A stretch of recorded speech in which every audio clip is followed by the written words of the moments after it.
Hi, everybody. My name is Sean, and we're going to get started right at 7 p.m. Eastern Standard Time. So we've got about a minute to go, and just wanted to welcome everyone here from wherever you're joining us. And if you're joining us from somewhere far away, I'm just outside of Vancouver on a glorious Wednesday. Go ahead and pop it in the chat, and we'll say hi and let me know how things are going there. And yeah, we'll get started in about 30 seconds. Also, if you're on the chat, I'm curious to hear if you're a parent or if you're an educator or if you're from a library and you're trying to find out more about digital citizenship and how to share these skills, probably with the kids in your life, but potentially for yourself as an adult learner with your class. That's all great stuff to know as well. Okay, here we are, 7 p.m. Eastern Standard Time. Welcome to episode number 3 of the SSK Cyber Club. And of course, SSK stands for Smarter, Safer, and Kinder, which is the internet, the digital world that we want to build for our kids and for ourselves. And we can only do it by exploring these big ideas and learning how to explore them as a family or as a group, and really discussing these big ideas within the online world. And so that's what we're going to do today. Today, we're going to take a look at advertising because that's pretty predominant online, you may have noticed, and just in society as a whole, especially in Western countries. You almost can't escape it. And even when you think that you've seen as much as you could possibly fit in a stadium or on a car, some genius marketer finds another way to get your attention. Which reminds me of a trip that I took to Cuba way back when I was a kid for a wedding. And it was the first thing I noticed was that there's almost no billboards. There's no advertisements on cars. It was actually very relaxing. And I don't hate advertising. I find a lot of it's very well done. It's funny, it's clever, and I appreciate that. But it is a lot. And especially when it comes to our kids and ourselves online, we're really inundated with it. And so we really need to understand what is advertising and what's not online, and how we're chosen to see those ads to be really well-informed digital citizens. So as always, today's episode is sponsored by Cromoti Education. Big shout out to the team there. They have an e-learning platform that helps kids, it helps educators, it helps parents, it helps public libraries. It gives you the structure and the software you need to evaluate online sources and really start to think critically about all of the information that you're seeing online. And so go check them out when you get a chance, because they're pretty awesome. Okay, let's dive right in. So where do we see ads online? And you're going to say, well, Sean, everywhere. And you'd be right. But what are the different types? And I'm going to run us through a few, but of course I'm going to miss some, and there's new ones that come up every day. So if I've missed a big one, please do throw it in the chat and we'll talk about it at the end. Or you can put it in the comment section and I can address it there as well. So probably the most obvious one are targeted ads. And you'll see these on social media and search engines, and huge companies like Google and Facebook, TikTok, Instagram. They all collect a lot of our personal information, and then they target specific products and services for us based on what they know about us. That has turned out to be an incredibly effective form of marketing, and it's why companies like Google and Facebook could basically buy a fleet of golden yachts, and you'll say, Sean, those won't float. And Google and Facebook would be like, doesn't matter, we'll buy more, because they have so much money, right? And so it really is, the algorithms are so tight now that it really is introducing you to things that you have a very good chance of selling to people. There's also direct marketing. In the online world, this is often, if you have a fishing blog, a fishing company will put static ads up on your website because they believe that the audience that you cater to will like their ads. So you're not specifically drawing personal information from people. You're just saying, hey, if you're interested in fishing, you're probably reading my blog. And so this ad makes sense for you. So you can think of that like magazine articles. Fashion magazines will have lots of fashion because they're fashion ads, because they're trying to get that audience.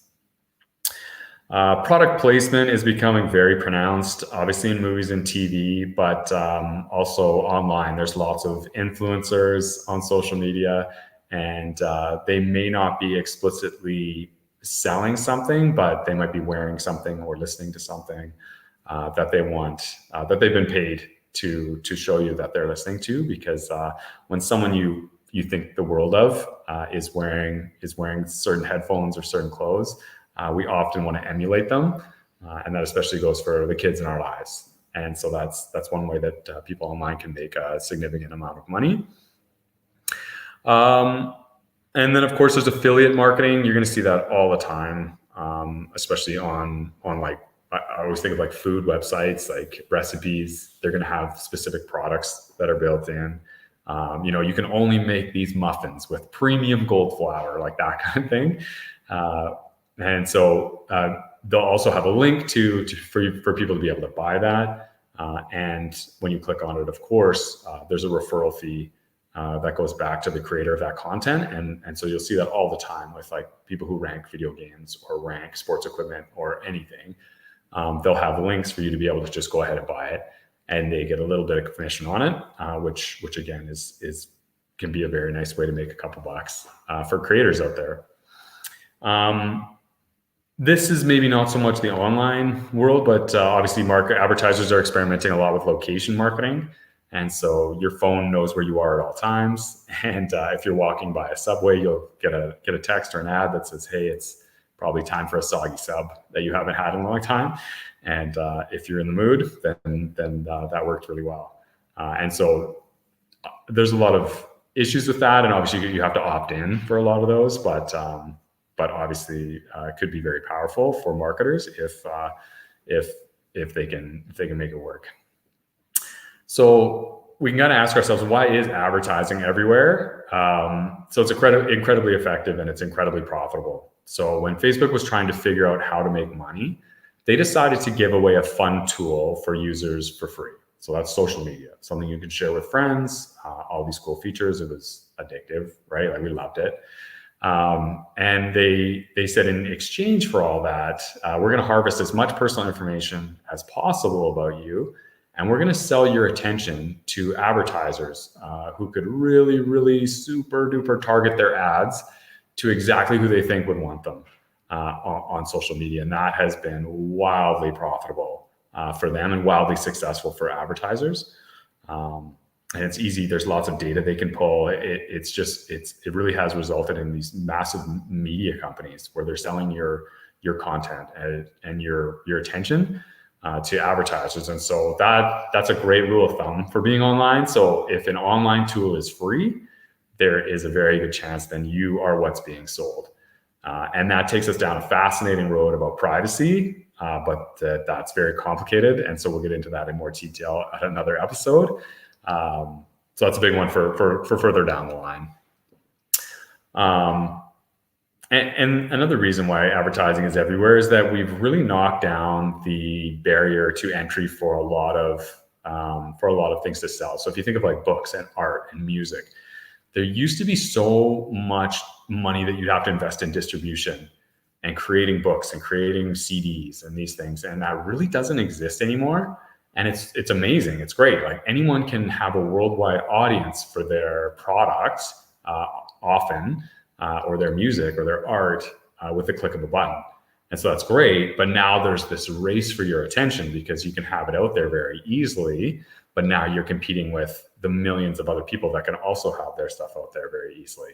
And so that's why marketing has become so predominant, because we desperately need your attention to sell this thing that I really believe in. And so is advertising all bad? Of course it's not. No, I can think of lots of things that I love or like that I didn't know existed, that it's introduced me to. So like music, art, environmentally responsible products, charities, NGOs, financial advice. It goes on and on.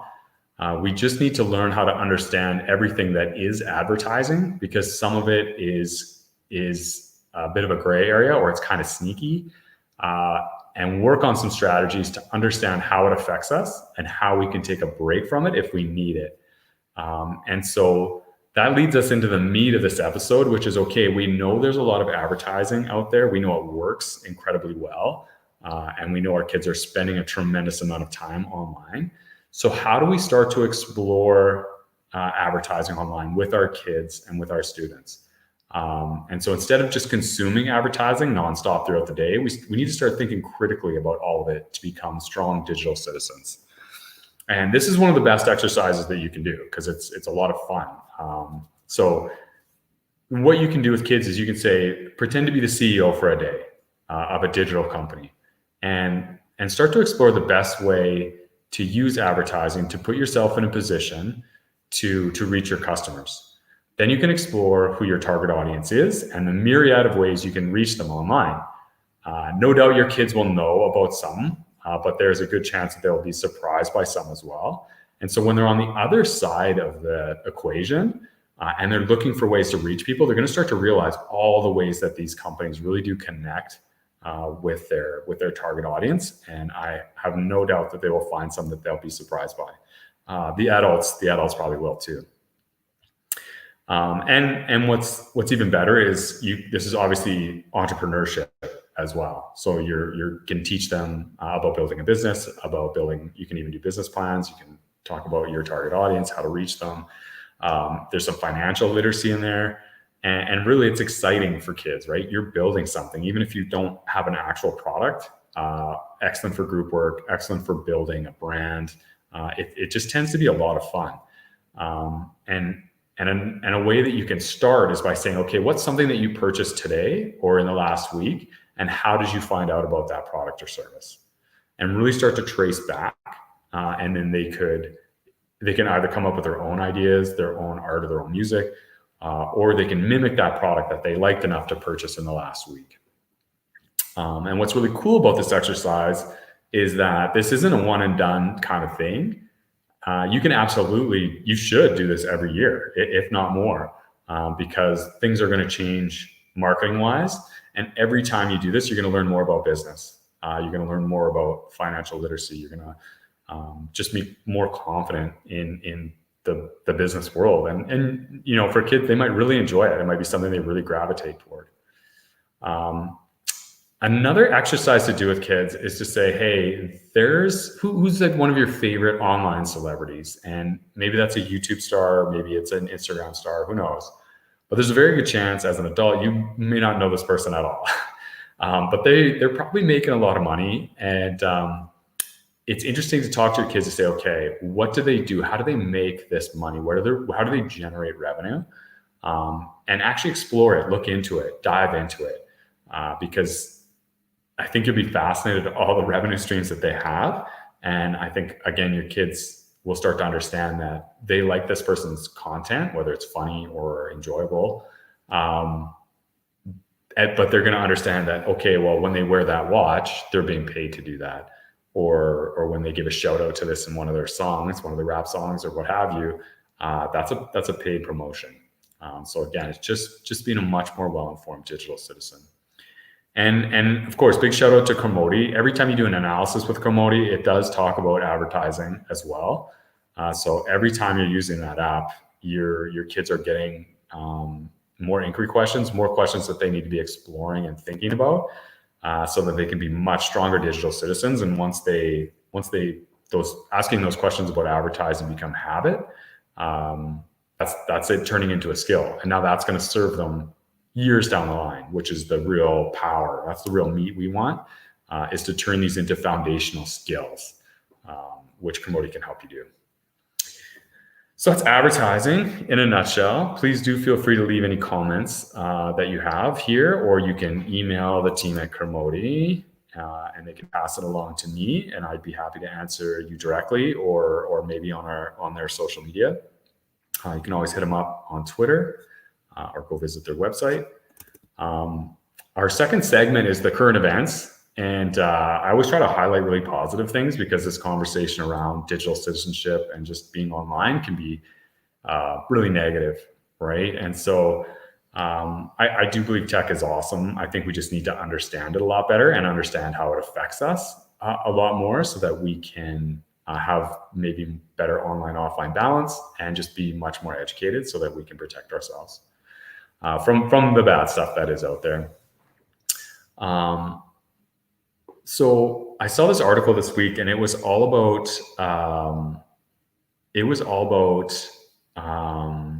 like chatbots that help kids with mental health issues.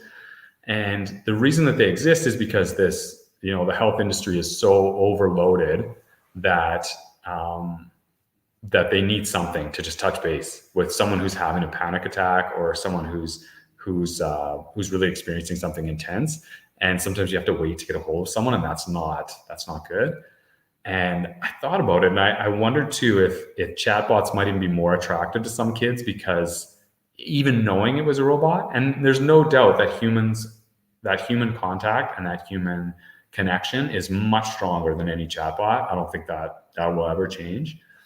But in a system where maybe we're overloaded, I can see a role for it. And I can see teenagers saying, hey, I would actually rather talk to this chatbot to start, at least, because I'm embarrassed to talk to an adult, or it's too intimidating to talk to people in my peer group.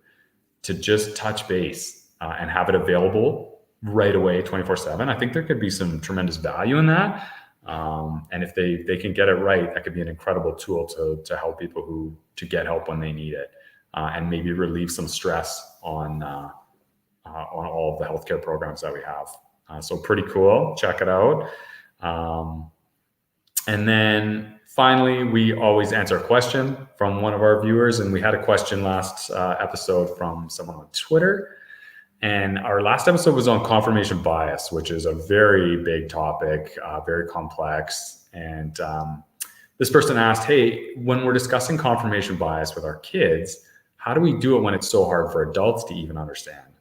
And that's fair, right? Like, we hear that all the time. And what I always say is that you don't need to be an expert.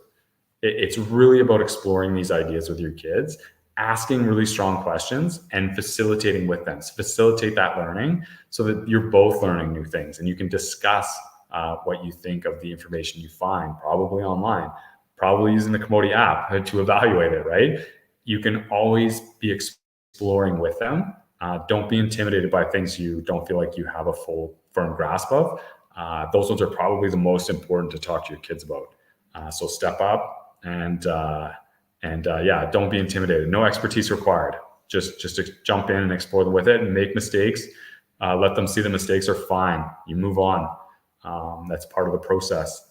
And really, you're not just learning about that key part of digital citizenship. You're learning how to learn, and you're showing them that really digging in there is the real power that they can have as learners.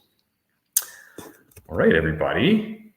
So thanks so much for joining us. And that's it for advertising. We have these episodes come up on the second Wednesday of the month.